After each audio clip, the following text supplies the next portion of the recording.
لەسەر دەستکاریکردنی ڕێژەی دانیشتوانی هەرێمی کوردستان لەلایەن عێراق و پشتنەبەستن بە ئەنجامی سەرژمێری دانیشتوان لە ستۆدیۆ میوانێکم هەیە. نەوزاد پۆلس سەرۆکی دەستگای سووریا بەخێر بێن بۆ ستۆدیۆی کوردستان 24. کاک نەوزاد، وەکو پێکهاتەیەک لە هەرێمی کوردستانە، ئێوە تێبینیتان چییە لەسەر ئەو دەستکاریکردنەی ژمارەی دانیشتوان و هەروەها حکوومەتی عێراق لەسەر بنەمای دانیشتوانی فعلی هەرێمی کوردستان ماف و شایستەدارایەکانی هەرێمی کوردستان؟ بەڵێ بخۆت باش دەزانی کاک عەمار، لە 2012 حکوومەتی عێراقی بەمەبەستی تێکدانی وەزعی هەرێمی کوردستان زۆر هەوڵ دەداتەوە هەموو مستحقاتی هەرێم کەم بکاتەوە. یعنی وا تەسەور دەکەین ئەو دوای کە چواردەش دروستبوونی شەڕی داعش و دوای داعش دیسان بنەمایەکەی ڕێژەی مستحقاتی کوردستان ناداتەوە. یعنی وەکو بڵێن عەقلیەتی تەشقەڵەی بە هەرێمی کوردستان ئەو عەقلیەتە بەردەوامە لە زۆر شوێن و لە زۆر کە کوتلەی سەرەکینە لە وەسەطی و جنوب العێراق با بڵێن شیعەکان، یعنی زۆر هەوڵ دەدەن کە مستحقاتی هەرێم کەم بکەنەوە. بە تایبەتی پێکهاتەکان بەخۆت باش دەزان ڕێژەی پێکهاتەکانی بەرەو زیادبوونە لە کوردستان، بە تایبەتی لە دوای شەڕی داعش کە زۆربەی مەسیحەکان و سابی ئەیمەندای، یان سابی ئەیمەندای هەربوونیان نەبوو لە کوردستان، ئێستا هەیە وەکو ئەرمانە وەکو خەڵکانی تر و یەزیدی بوونیان هەمووی لە کوردستانەیە. یعنی لەبەرەوەی بەشی پێکهاتەکان بەشەکە لە کوردستانی، لەبەر ئەوانە ئێستا ڕۆژ بە ڕۆژ بەڕەو زیادبوونە. مەثەڵەن ئێستا نسبەی پێکهاتەکان پێش 20 ساڵ مەثەڵەن احتیمالە 101 و 2 ئێستا 110. یعنی ئەوەش تەأسیراتی هەیە لە بوونی پێکهاتەکان لە مەسەلەی ئابووری پێکهاتەکان کە ئەحساس دەکەن ئابووریەکان بەراو باشتر بڕواتن. لێرەش لە هەرێمی کوردستان مستحقاتی هەرێم بەگشتی تەأسیری سلبی هەیە لەسەر مافەکانی خەڵکی کوردستان بە هەموو پێکهاتەکانەوە. وەکو پێکهاتەکان کاریگەری چی بووە لەسەریەوە ئەم کەمکردنەوەی ڕێژە؟ طبعاً تۆ خۆت دەزانی مەسەلەی ئابووری خەڵک تەأسیراتی زۆرە، مەسەلەی تەأسیراتی پرۆژەی ئیستیثماری هەروەها زۆر تەأسیرات دەبیتن.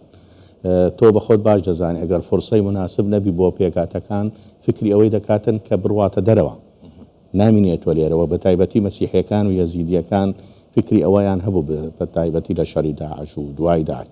ئێستا ئەمە بەرەو استیقرارە چی زیاتر دەڕۆین، بەڵام ڕووی ئەمنیەوە بەڕەوی استیقرار ڕۆشتون، بەڵام ئێستا لە ڕووی ئابووریەوە فشار. بەڵێ ئەو فشاری لە ڕووی ئابووریە کە لەسەر زۆر خەڵک هەیە، فرسەی عەمەلی نییە، تەعین نییە، بەخۆت باد دامەزراوە چیکانیش نییە. ئەوە هەمووی تەأسیراتە لەسەر لەبەر پێکهاتەکان دیارتر دەبیتن وەکو خەڵکانی تر لەبەر بەخۆیان کەبن. ئەگەر ڕۆژ بە ڕۆژ بەرەو کەمبوون و بەرەوەی بڕواتن دیار دەبیتن. ئەوەش دەگەڕێتەوە لە بۆ وەزعی اقتصادی ئێستا کە زەختی عێراقی زۆر لەسەر هەرێمی کوردستانە.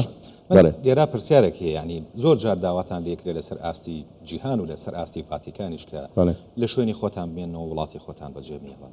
ئێوە بەنیاز نین لە بەرامبەر ئەم مامەڵەیەی کە بەرامبەر هەرێمی کوردستان و پێکهاتەکانی ئەکرێت دەنگی خۆتان بگێنن ناوەندە جیهان؟ ئەکید ئێمە بخۆت باش دەزانی حکوومەتی هەرێمی کوردستان و بە تایبەتی سەرکردایەتی کورد بە سەرۆک بارزانی لە سەردانی ئەخیری فاتیکان زۆر ئەوەی کە مەسیحەکانی کوردستان وەکو عەنکاوە کە مەنبەعەکی استراتیجی مەسیحیەکانە کە وەکو بڵێن فاتیکانی عێراق و هەروەها ڕۆژهەڵاتی ناوەڕاست، یعنی ئێمە بالعکس ئێمە بەشەکین لە کوردستان. بتمانەمان ئەوەی زیاترە کە لایەنی کوردی ئێمە وەکو مەسەلەی پێکەوەژیان و عیلاقاتی مێژومان هەیە لەگەڵ کووردە، نەک بەس لێرە لە کوردستان، لە سووریەش هەروەها مەسیحەکان مەسیریان لەگەڵ کووردە. یعنی ئەمە بەشەکین لە کوردستانی گەورە، هەروەها لە هەرێمی کوردستان بەشێکی استراتیجین. لەبەر ئێمە متمانەمان زیاترە بە سەرکردایەتی کورد و حیزبە کوردەکان. هیوادارین ئێمە ئەو تەجروبە و ئەزمونە ببینێتەوە وەکو خۆی تا پێکهاتەکان هیچ شعوریان نەبیتن کە مافەکانیان کەمترە یان مافەکانیان خوراوە یان مافەکانیان.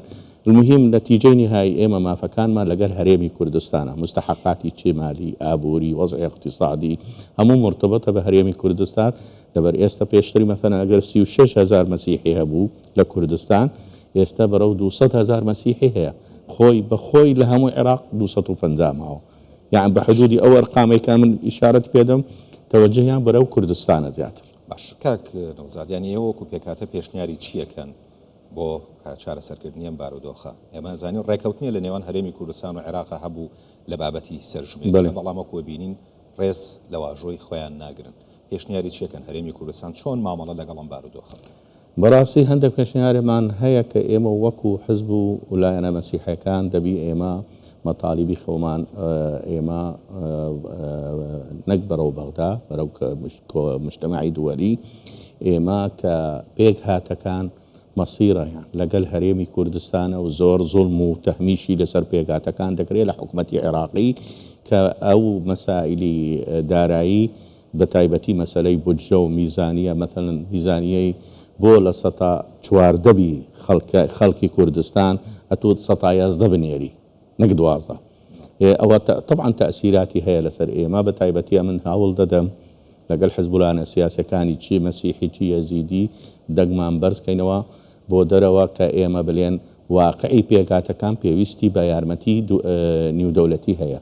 بەڕاستی حتى شوێنەکانمان لە دەشتی نینەوە و سنجار شوێنەکانمان نزیکە لە هەرێمی کوردستان نەک لەگەڵ حکوومەتی عێراق. ئەوزە پێویستە هەندێک مەسائلی مەطالیبی سیاسیمان هەوە هەبیتن پێشتریش هەمان بوو لە مؤتەمەری برۆکسل وەکو مەسیحیەکان بە نسبەی حکمی ذاتی.